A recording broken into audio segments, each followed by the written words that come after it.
Haribol, Haribol. It's working, huh?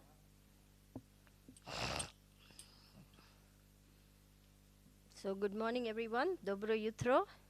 Govardhan. Dobro došli. Always welcome to the temple, right? Jaya Radha Madhava Kunja Bihari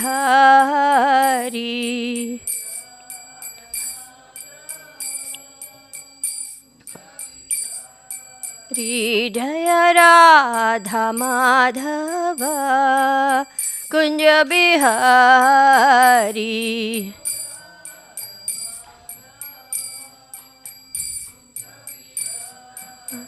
Jaya Gopi Jana Vallabha Girivaradhari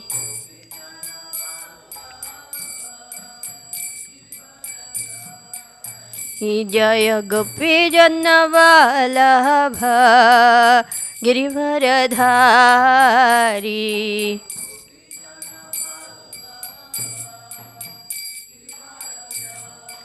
Jaya Yashoda Nandana Jaya Braja Janaranjana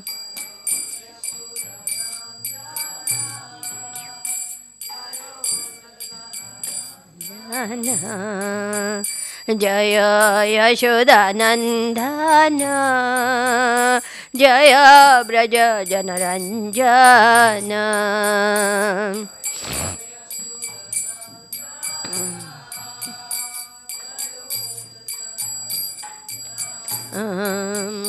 Jaya Yamuna Tiravanachari Jaya Kunja Bihari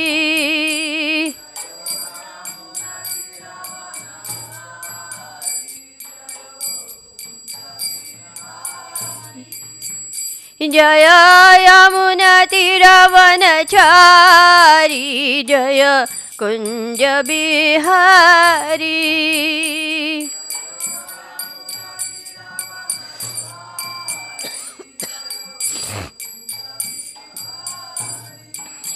Jaya Radha Madhava Kunja Bihari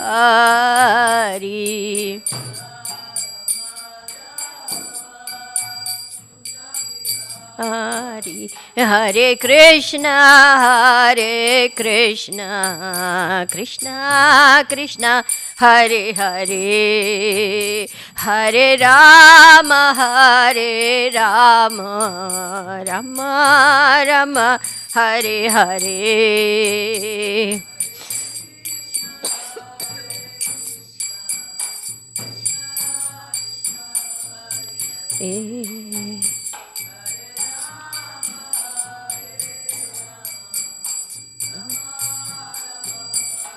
Hare Hare Krišna Hare Krišna Krishna Krishna Hare Hare Hare Rama Hare Rama Rama Rama Hare Hare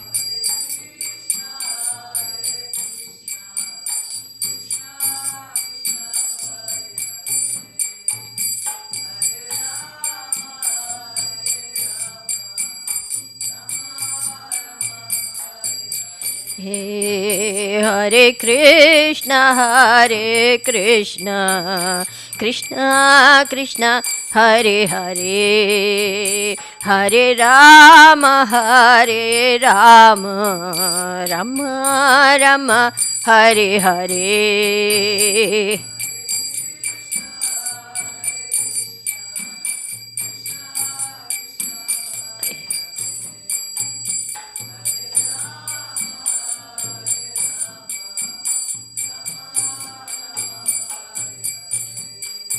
Jaya Panchatattva Jaya Panchatattva Jaya Panchatattva Jaya Panchatattva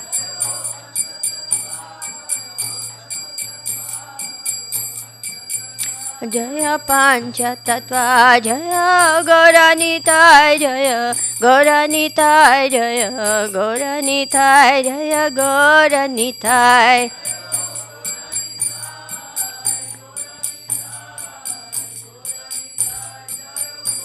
Nitai Jaya Jaya Prabhupada Prabhupada Prabhupada Jaya Srila Prabhupada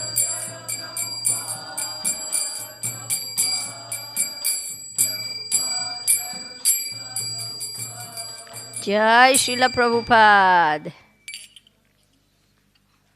So thank you all for rising early in the morning and making the effort to come to the morning program. This is a very important, we are on chapter 15. We've finished with 14. And coming for the morning program because this is actually the foundation for our Krishna consciousness. I will try to go slowly so that our translator will not have a tough time. Yeah, it's chapter 15, Bali Maharaj conquers the heavenly planets.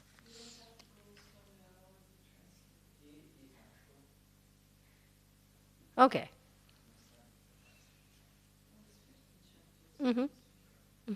Chip 15.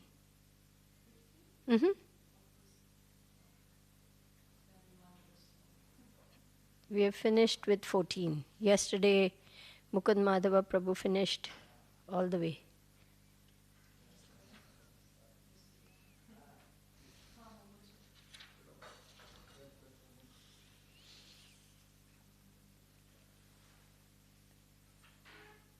Now I want you to do one thing when you get to chapter 15, which is to go to the top right corner, go all the way to the top, not on verse 1. I want you to go all the way to the top. Keep going, keep going, keep going, keep going, keep going. Okay, now on the top right, do you see a little tab that says default view? Click on that, please. You'll see options. Default view, right on top. Oh, which button to press? This is for down, up, right, left, and also this for. But how do I click on that default view? See the top there? No. Come down. You see, there is page info and default view. You click on that, please. Yeah. Now go to show in advanced view and click on that. That's right. Very good. But this is again chapter 15. I want you to go to chapter 15. Okay. Go back up, please. Go back up. Okay. Click on Canto 8. You see that? Canto 8. Just above chapter 14. You see Canto 8 is written in red. Yeah, just click on that. Then we will come to, now you go chapter wise, scroll down till you reach chapter 15. Keep scrolling. We go to chapter 15. 13, yeah, Bali Maharaj. There we go. And then come back again to default view and click on that.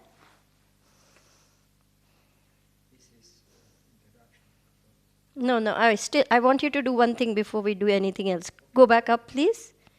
Because there are many verses with no translations and with no purports. So I don't want you to have to do next. There's a way to just keep scrolling without having to do that. So just go back up, please. Go back up. Okay, come back to default view. You see the tab there? Which we just now did show in advanced view. Default, yeah. Go to advanced view, click on that.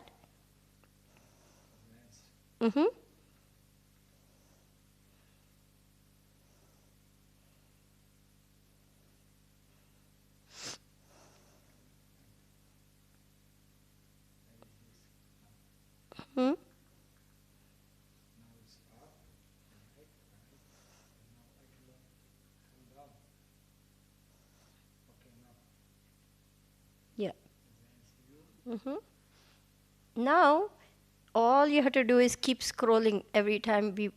You don't have to click next because the whole thing will be on one page. Verse text 1, text 2, text 3, like that. So all you have to do is keep scrolling downwards as we go. Okay. All right. Om Namo Bhagavate Vasudevaya. Om Namo Bhagavate Vasudevaya. Om Namo Bhagavate Vasudevaya. Narayanam Namaskrityam Naram Chaivam Narottamam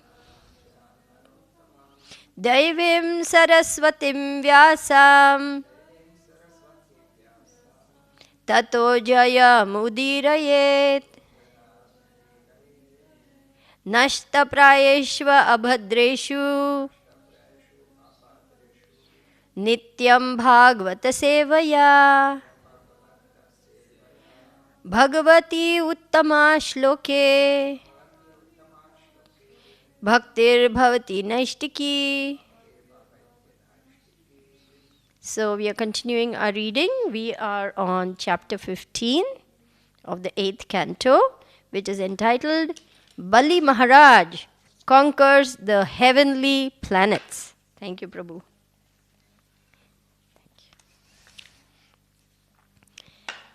So this is a very interesting chapter, but it has practically no purport.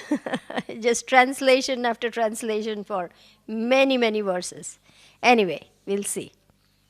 This chapter describes how Bali, after performing the Vishwajit Yagya, received the benediction of a chariot and various kinds of paraphernalia for war, with which he attacked the king of heaven. All the demigods, being afraid of him, left the heavenly planets and went away, following the instructions of their guru. Maharaj Parikshit wanted to understand how Lord Vamanadev, on the plea of taking 3 paces of land from Bali Maharaj, took everything away from him and arrested him. Shukadev Goswami responded to this inquiry with the following explanation. In the fight between the demons and the demigods, as described in the 11th chapter of this canto, Bali was defeated and he died in the fight. But by the grace of Shukracharya, he regained his life. Thus he engaged himself in the service of Shukracharya, his spiritual master. The descendants of Bhrigu, being pleased with him, engaged him in the Vishwajit Yagya.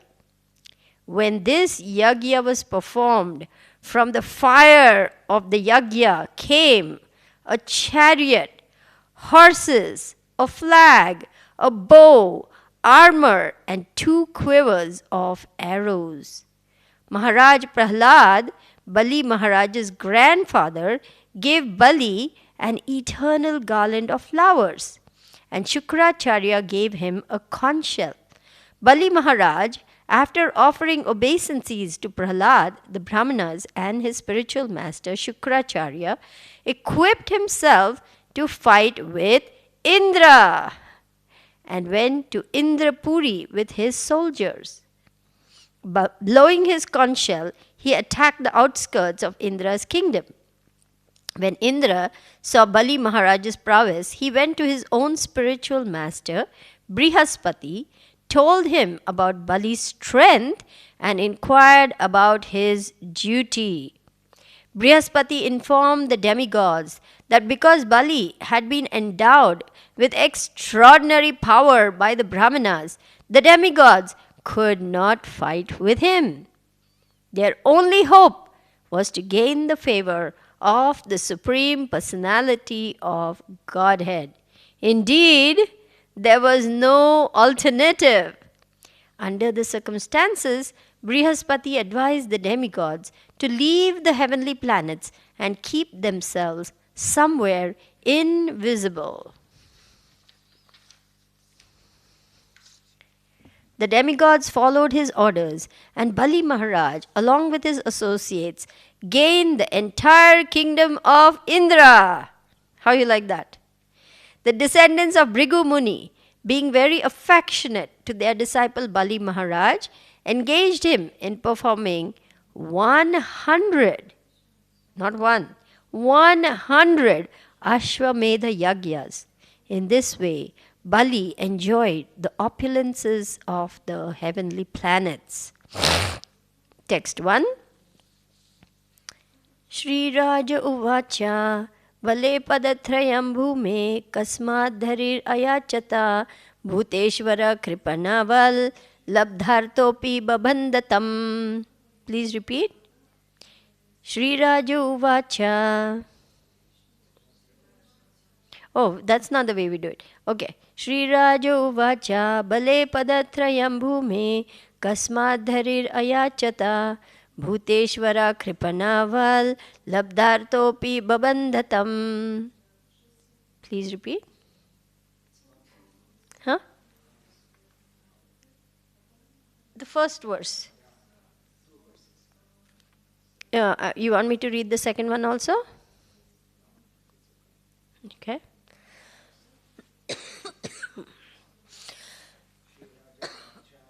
Shri Raja Uvacha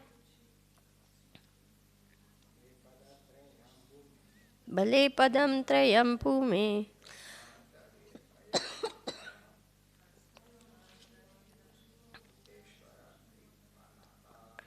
Ishvara Kripanaval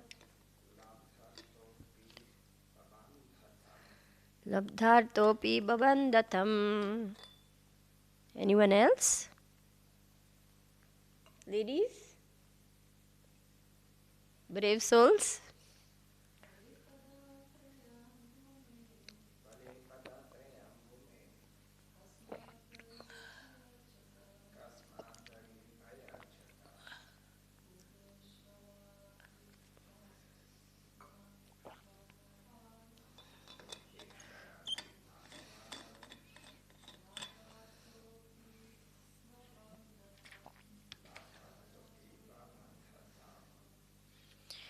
Okay, thank you. There is no purport, but there is translation by His Divine Grace, A.C. Bhaktivedanta Swami Prabhupada. Srila Prabhupada ki jai. Translation. You want me to read the second verse also in Sanskrit? Okay. Maharaj Parikshit inquired, the Supreme Personality of Godhead is the proprietor of everything. Why did he beg 3 paces of land from Bali Maharaj like a poor man? And when he got the gift for which he had begged, why did he nonetheless arrest Bali Maharaj? I am very much anxious to know the mystery of these contradictions. So that's verse 1 and 2 combined. Text number 3. We will read the translation. Shukadev Goswami said, O king, when Bali Maharaj lost all his opulence and died in the fight, Shukracharya, a descendant of Bhrigu Muni, brought him back to life. Because of this, the great soul Bali Maharaj became a disciple of Shukracharya and began to serve him with great faith, offering everything he had. Text 4. The Brahmana descendants of Bhrigu Muni were very pleased with Bali Maharaj, who desired to conquer the kingdom of Indra. Therefore, after purifying him and properly bathing him according to regulative principles, they engaged him in performing the yagya known as Vishwajit. Text number 5. When ghee, clarified butter, was offered in the fire of sacrifice, there appeared from the fire a celestial chariot covered with gold and silk. There also appeared yellow horses like those of Indra and a flag marked with a lion. Text 6. a gilded bow, 2 quivers of infallible arrows, and celestial armor also appeared.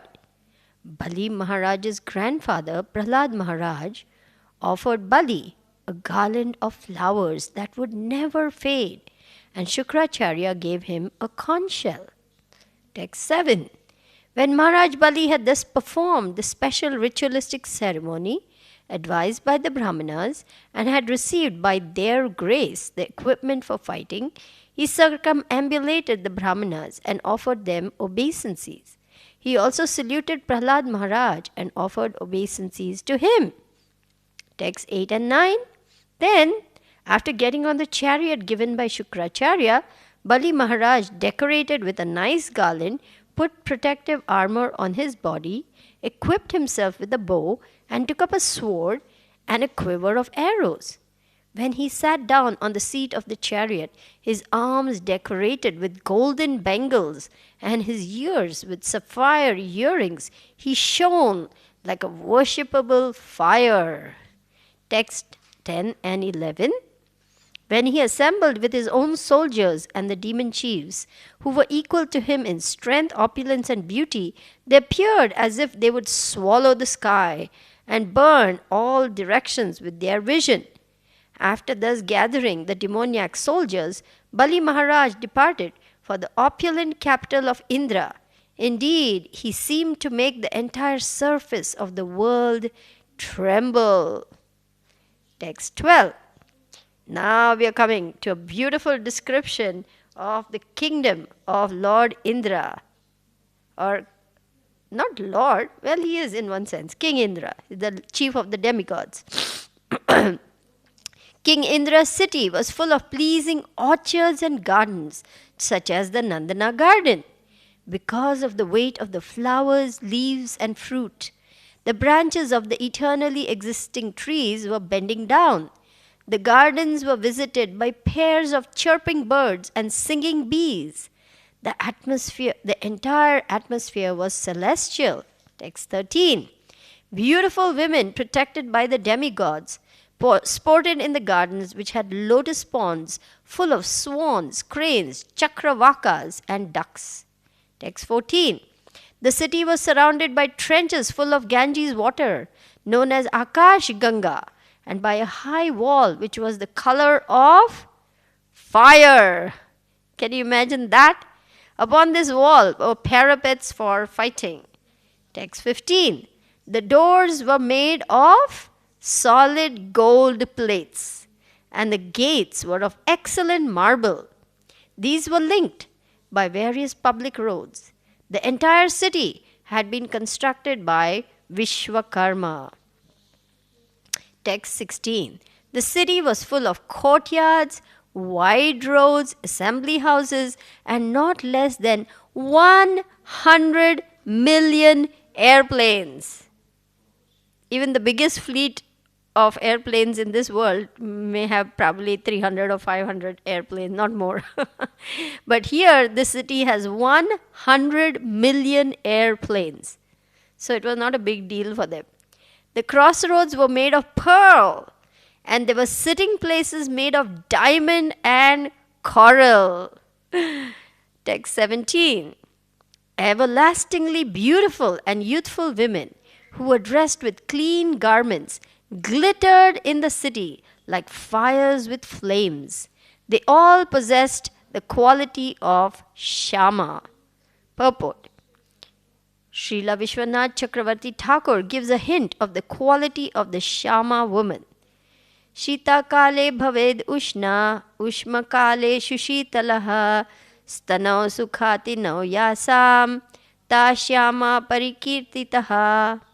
A woman whose body is very warm during the winter and cool during the summer, and who generally has very firm breasts, is called Shama. So this purport is giving the qualities of the woman called Shama. All these women don't exist here. They exist in the celestial world. And Srila Vishwanath Chakravarti tells us about it. This reminds me, His Holiness Prahladananda Maharaj, just a few classes ago, he said that Srimad Bhagavatam is just full of sex life. So it might sound very shocking to hear this, but actually all these descriptions of the celestial world, the celestial women, the celestial planets, the various living entities, their interactions and what they experience, what they go through, gives us complete knowledge of everything that be, because it is Srimad Bhagavatam. It is coming from Krishna himself. So nothing is incomplete, nothing is secret, nothing is hidden, nothing is left out. It's complete. So everything is there. So we have to learn and understand what this great literature is all about. So we'll keep going because the pastime is more about Bali Maharaj than these celestial women. So I don't want to dwell too much on that. Text number 18. The breezes blowing in the streets of the city bore the fragrance of the flowers falling from the hairs of the women of the demigods. Text number 19. Apsaras passed on the streets which were covered with white fragrant smoke of aguru incense emanating from windows with golden filigree. Text 20. The city was shaded by canopies decorated with pearls, and the domes of the palaces had flags of pearl and gold. The city always resounded with the vibrations of peacocks, pigeons, and bees, and above the city flew airplanes full of beautiful women who constantly chanted auspicious songs that were very pleasing to the ear. Text 21. The city was filled with the sounds of mridangas, conch shells, kettle drums, flutes, and well-tuned stringed instruments all playing in concert.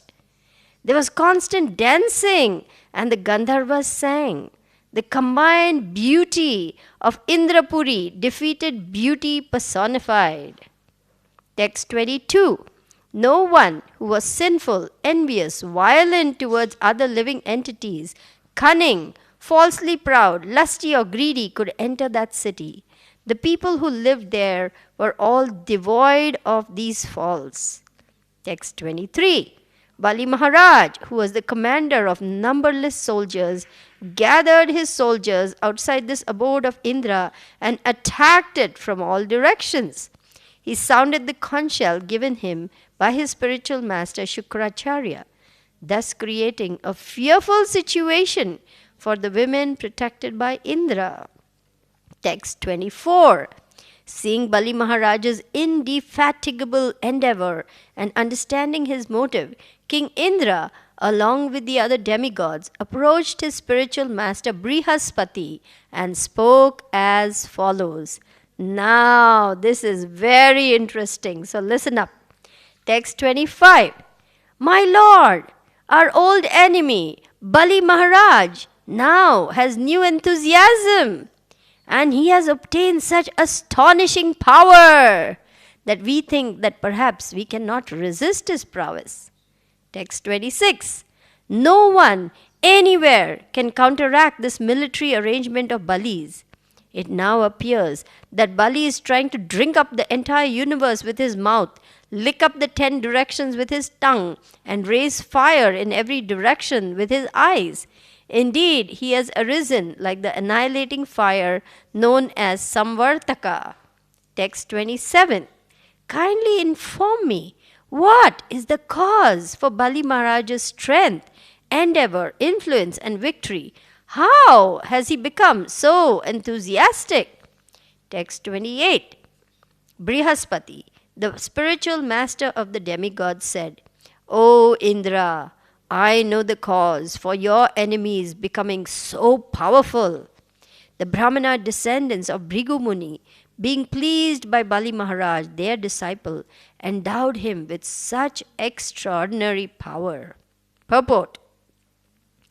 Brihaspati, the spiritual master of the demigods, informed Indra, ordinarily, Bali and his forces could not achieve such strength, but it appears that the Brahmana descendants of Bhrigu Muni, being pleased with Bali Maharaj, endowed them with this spiritual power. In other words, Brihaspati informed Indra that Bali Maharaj's prowess was not his own, but that of his exalted guru Shukracharya.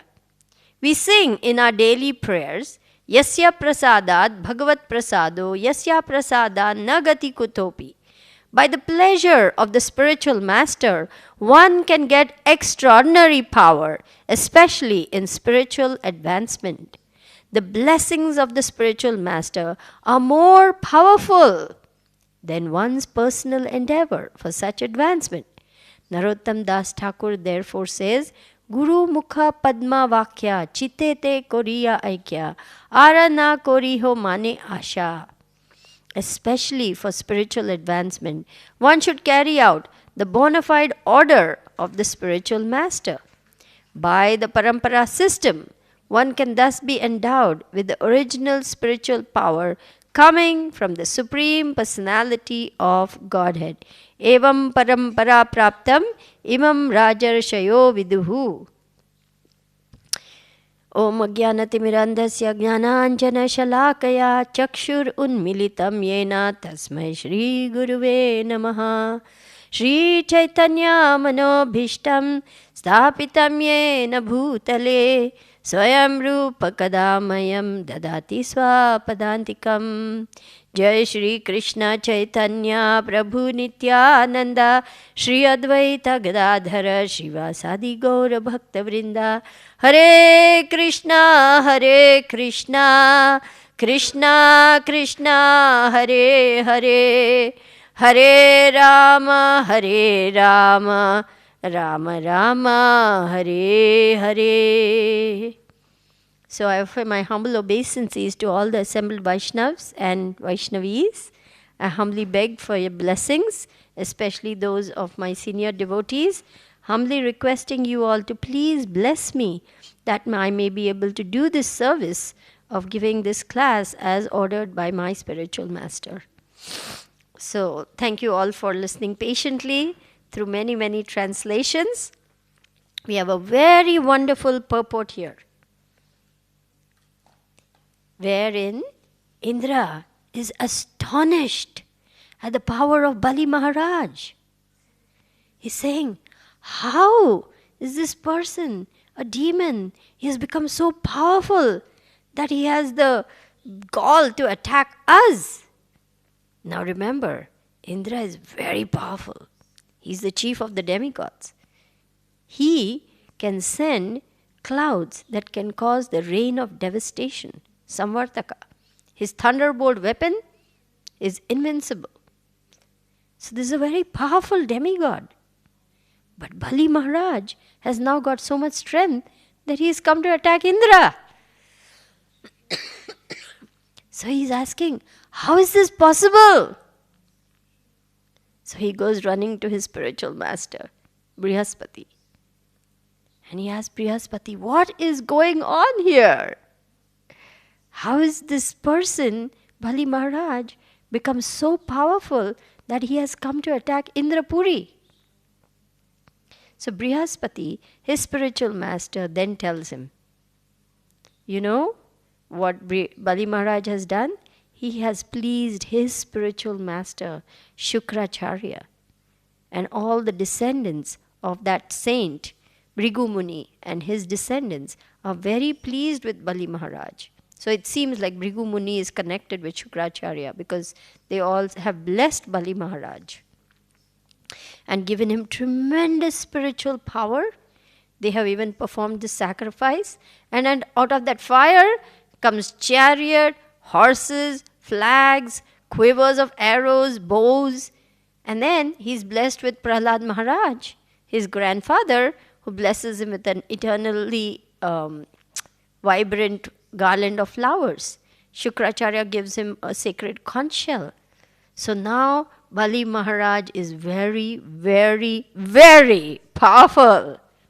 No one can defeat him except the Supreme Lord, of course. So Brihaspati says, no way you can win the fight. You better hide or you'll be finished. Run away. There's no point in putting up a fight because you will lose. So they say discretion is the better part of valor. So you must know when to fight and when not to fight. You must know how to choose your battles. We can't win every battle. Sometimes we will lose. So, here his spiritual master is saying, for now, you better if you all disappear, become invisible and disappear, because this person at this point is very powerful and no one except the Supreme Lord can defeat him. So the time is not right. We can't do anything right now. Now how has Bali Maharaj become so powerful? Because he has pleased his spiritual master, Shukracharya. And this is the key to advancing in spiritual life. Yasya prasadad bhagavat prasado yasya prasadad nagati kutopi dhyayanstuvam stasya yashastri sandhyam vande guru shri charanaravindam. So if you want to know what is the secret to becoming powerful and strong and advancing in Krishna consciousness, do you want to know the secret? It's an open secret. Please the spiritual master. Because only by pleasing the spiritual master will we make advancement in our Krishna consciousness. So that means taking the order of the spiritual master as our life and soul. How did Srila Prabhupada begin this international society for Krishna consciousness and then spread it all over the world? He was just a very old sadhu, a saintly person from India, 70 years old, suffered 2 heart attacks, no money, no influence, no political connections, no support, no encouragement, knowing no one in America, and he travels and comes to America. And he lives in the most difficult conditions. And he starts the Hare Krishna movement, which spreads like wildfire, and the whole world is now chanting, Hare Krishna, Hare Krishna, Krishna Krishna, Hare Hare, hare-rama, hare-rama, rama-rama, hare-hare. How does this miracle happen? Who in the Western world had even heard about Krishna? Who knew that we are eternal spirit souls? Who knew that this is not our home, that we belong in the spiritual world with Krishna? Who knew all these things? All this knowledge was confined just to India, to just a very few chosen people, and not the whole world knew about it. But Srila Prabhupada came on the order of Lord Chaitanya, which is everywhere. Spread this movement everywhere. Prithvi the ache yata nagaradi gram sarvatra prachar hoibe mora naam. In every town and village, my holy name will be sung. So Srila Prabhupada took the words of his spiritual master, which was, you are an educated young man. Why don't you go to speak? Why don't you go and preach this message of Lord Chaitanya in the English-speaking countries? This was the very first instruction in the very first meeting given to Srila Prabhupada by his spiritual master, His Divine Grace, Srila Bhakti Siddhanta Saraswati Goswami Thakur Srila Prabhupada. We have the picture right there, right next to Srila Prabhupada. So his spiritual master had given him this order. And then, many years later, that was in 1922, when he first met his spiritual master. Then again, in 1936, late November or December, I think, Srila Prabhupada again wrote, saying, what can I do to serve you? I am a grihastha, I am a householder. You have many disciples, brahmacharis and sannyasis. They are giving you direct service. I can only help from time to time, giving some monetary donations, because I'm a householder. What can I do to serve you, my dear spiritual master? And again, the same message came. I have every hope that you can turn yourself into a very good English preacher. This will do much good to you and to the people of the world. So Srila Prabhupada understood this is the same message that was given to me 14 years ago in 1922. And Srila Prabhupada took that very, very, very seriously. He didn't say, oh, how can I do this? How can I follow this order? I'm just a little man in India. How can I go here, there to the Western countries? I have no money. I don't know. He could have just given up. He could have just said, I will go to Vrindavan. Maybe someone else can do this. This seems very difficult. I cannot do it. But no! He took that order on his head. And he said, this is the order of my Guru Maharaj. So no matter what the difficulty, I will do my best to carry it out. So there's a very beautiful verse. It goes like this. Mukkam karoti vachalam pangum langayate girim yat kripa tamaham vande Shri Gurun Divnatharini. You know what it means? By the mercy of the spiritual master, a lame man can climb mountains. A blind man can see the stars. And a dumb man can sing eloquent poetry. How is that possible? By the mercy of the spiritual master. And the mercy of the spiritual master is the mercy of the Lord, where the impossible becomes possible. Because for God, nothing is impossible. Even the Bible has this saying, with man, these things are not possible. Jesus said this. But with God, all things are possible. Because Krishna is supremely powerful. He can do anything. So you see, one who takes the order of the spiritual master as his life and soul, or her life and soul, will be successful in carrying out the mission of the spiritual master. So we want to listen very carefully when the spiritual master is telling us something, because this is the words coming from Krishna through the mouth of our spiritual master. Guru Mukha Padma Vakya Chitete Koriya Aikya Arana Koriho Mane Asha. Make the words emanating from the lotus mouth of our spiritual master one with your heart. And do not desire anything else. And the next line is, attachment to his lotus feet is the best means of spiritual advancement.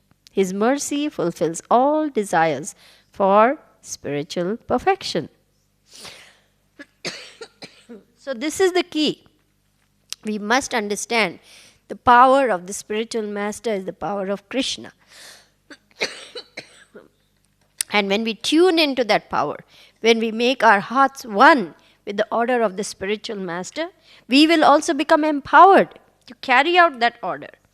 Once I remember talking to my Guru Maharaj and saying, "Oh Guru Maharaj, please give me your mercy, please give me your mercy." And my Guru Maharaj said, "The mercy is in the instructions." Follow the instructions. That's the mercy. So then, when it comes to following instructions, we say, this is too difficult. Oh my gosh, how can I do this? I give up. But the spiritual master has given you that instruction so that you can advance in bhakti. But many times we are like rebellious children. We don't want to listen. We don't want to obey. We think we know better than the spiritual master what is good for us. So we try to dictate. Sorry about this cough.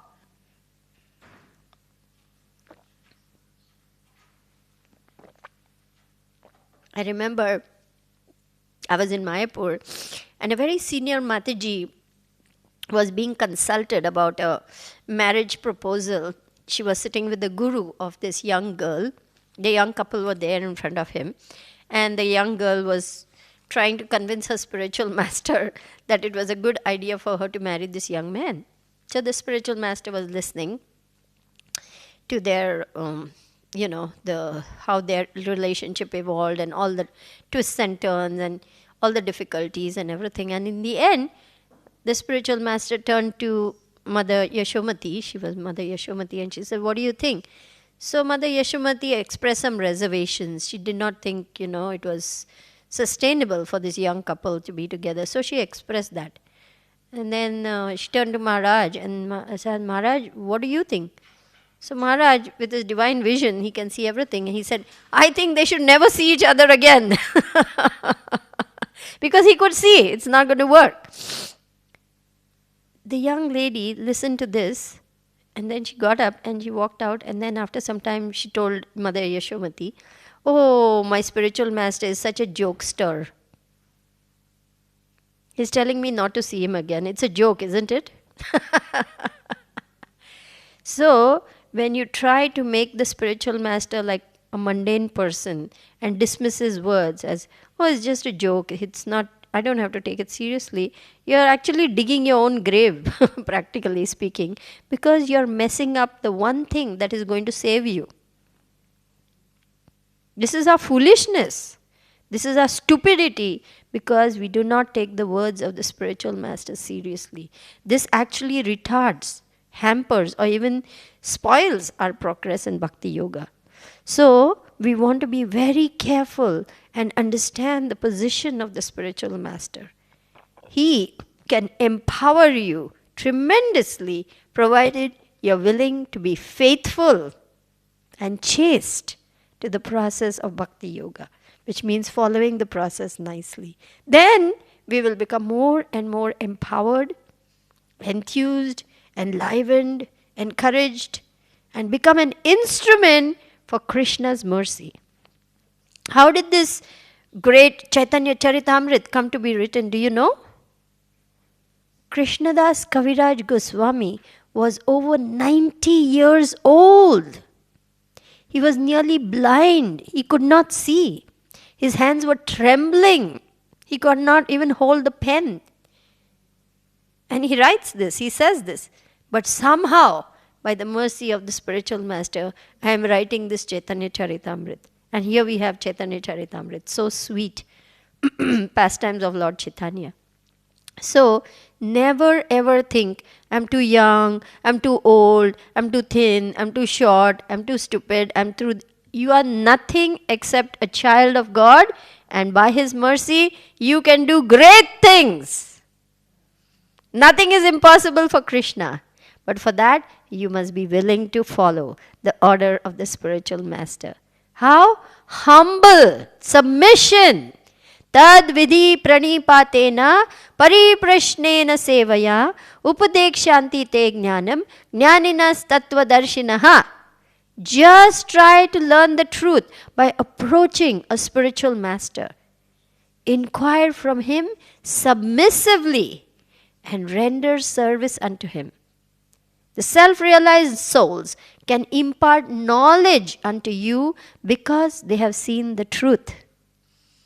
So this is the way to approach the pure spiritual master. Humble submission, sincere service, and serious inquiry.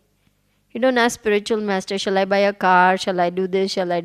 Sometimes you can ask, because important decisions which are materially, important, will affect your spiritual life. So definitely certain things, but what color sari I should wear, how I should do my hair, these are silly questions. And so we don't ask these silly questions, we ask important questions about our spiritual life to our spiritual master, knowing that he is a mercy manifestation of Krishna, come down to the spiritual, material world to save us, to take us back home, back to Godhead. So, the key to advancing in spiritual life is to please the spiritual master. As this purport says, Yasya prasadat bhagavat prasado, Yasya prasada nagati kutopi, dhyayanstuvams tasya yashastri sandhyam, vande guru shri charanaravindam.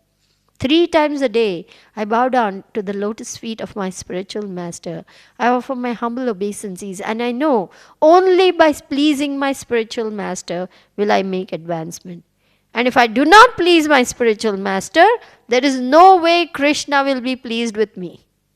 Not possible. No, sir. So now we know the answer. How to make advancement, right? Pleasing the Guru means pleasing Krishna. And how do we please the Guru? By following the program given to us. What does the Guru say? Chant Hare Krishna. So we must chant Hare Krishna, Hare Krishna, Krishna Krishna, Hare Hare, hare-rama, hare-rama, rama-rama, Hare-Hare. Now sometimes we say, oh, I've been chanting for so many years. I'm not making any advancement. I have no taste. I don't like this. I don't like that. I find everything a problem. Nothing seems to be all right. Everything is a problem. This is a problem. That person is a problem. This situation is a problem. This is... But how are we taking the medicine? Enechi aushadhi maya, nasibaro lagi, harinama mahamantra lao tumi magi. Attentive chanting is the key. When we are chanting inattentively, offensively, it's like cooking with smoke, as Srila Prabhupada said. So we want to make nice advancement, so we must take the medicine properly. The material disease has to be cured. So taking the medicine is very important. So following the process nicely, obeying the orders of the spiritual master, and we will make nice progress in bhakti-yoga. And one fine day, we will see Krishna face to face. This is what Srila Prabhupada has written, and he says this. One must be very eager to see Krishna. So laulyam, we want to get that greed for seeing Krishna, for being with Krishna. And we will get all these wonderful devotional qualities by following the process of bhakti-yoga, by pleasing the spiritual master. We will be able to make nice advancement in bhakti-yoga. So thank you very much for listening very patiently to this very long class. We will now open up for questions, comments, corrections.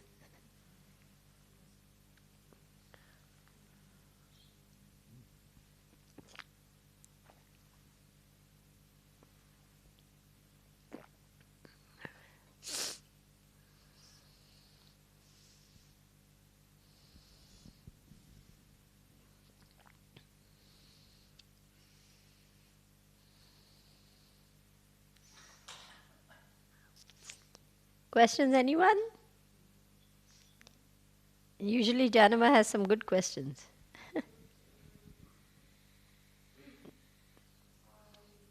Maybe you should take the microphone, Janava, so that our internet audience can hear you nicely. What is that yagya? This it was written on Vishwajit Yagya. Yeah. Mm-hmm.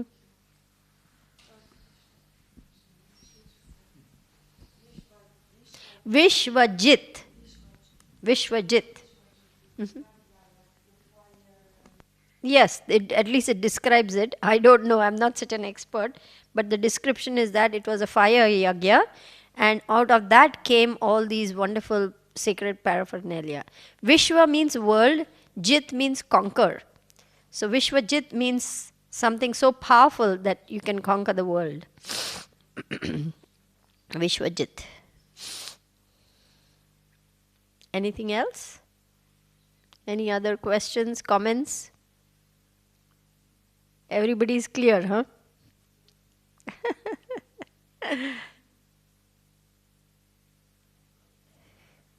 Yes, please take the microphone. Thank you.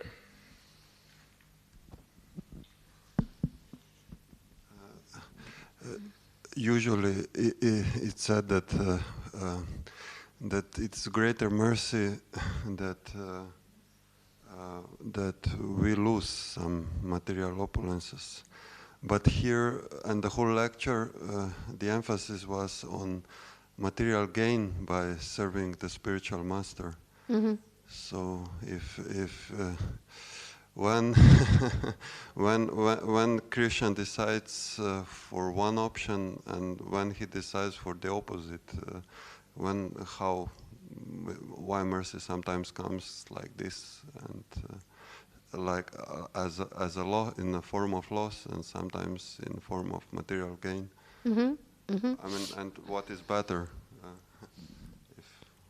Well, anything that enhances our bhakti is definitely better. But here, Bali Maharaj was not aspiring for devotional service.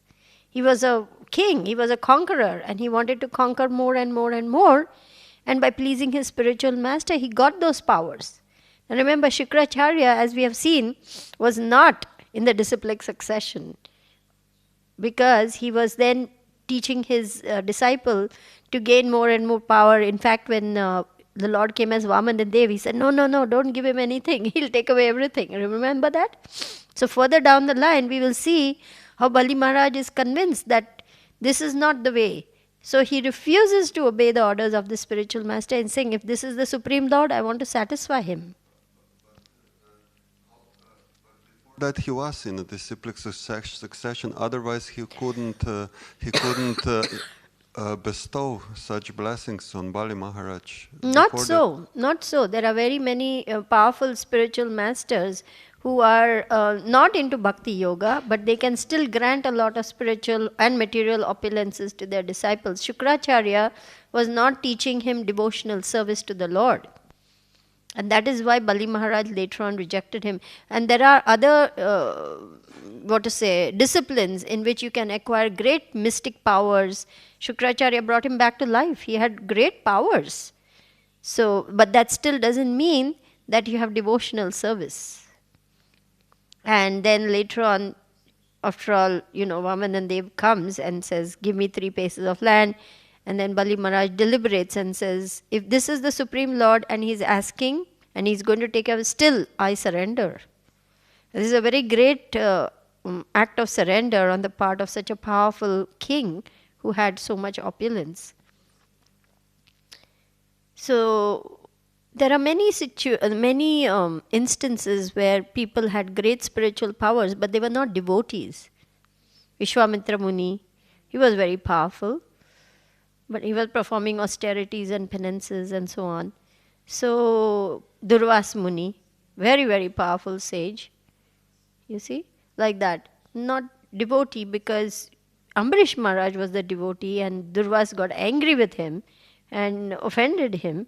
But ultimately the Sudarshan Chakra of the Lord chased him, and then he had to fall at the feet of the devotee. So however powerful someone may be, if they are not in the line of bhakti-yoga, ultimately they will have to submit to the spirit, to the Supreme Lord. Because that is our ultimate position. We are nothing but servitors of Krishna. So the highest is bhakti-yoga. But along the way, you may get a lot of mystic powers. You may even want material opulences. And Krishna doesn't give you an opulence that will pull you down in bhakti. If he gives you an opulence, it will be to enhance your love and devotion to him. Because he doesn't want his devotee to go down. He wants to pull his devotee up. That's a very interesting question you ask, because in chapter 88 of Krishna book, Maharaj Parikshit asks Shukadev Goswami, how is it that Lord Shiva, he lives in crematoriums. His body is covered with ashes. He just wears a little tiger skin. He has no home even. But his devotees are very opulent. And Lord Vishnu, who is the husband of the goddess of fortune, in the Vaikuntha planets living in opulence, his devotees are poverty-stricken. How is this? So then a very nice explanation follows, where Shukadev Goswami explains how Ashutosh, Lord Shiva, is easily pleased. So he will grant a benediction without thinking very much about it. But Lord Vishnu is not like that. He will give a benediction with due consideration whether this is for the ultimate good of my devotee or not. So a very nice explanation is given, and then it tells that, and also Srila Prabhupada explains that when a devotee gets some material opulence, it is actually being arranged for the Lord for that devotee to do more and to do better in service to the Lord. And it's not something that will be taken away. But when Krishna wants to bring you to a point of more and more surrender, he may take your material opulences away. And there's a very nice description that the fellow is now rejected by family, friends, everyone, because he has got nothing. And then he tries again and again to get back his material opulence. Nothing works. Finally, he throws up his hands in surrender and says, okay, Krishna, I am yours now.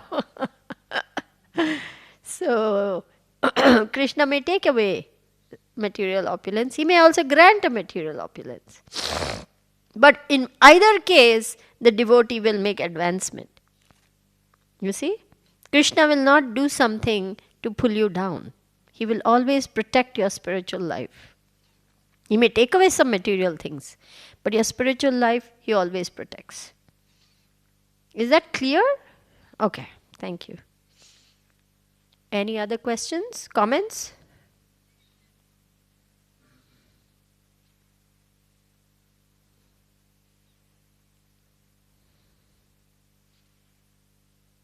You have a follow-up question to that? You look as though you're thinking.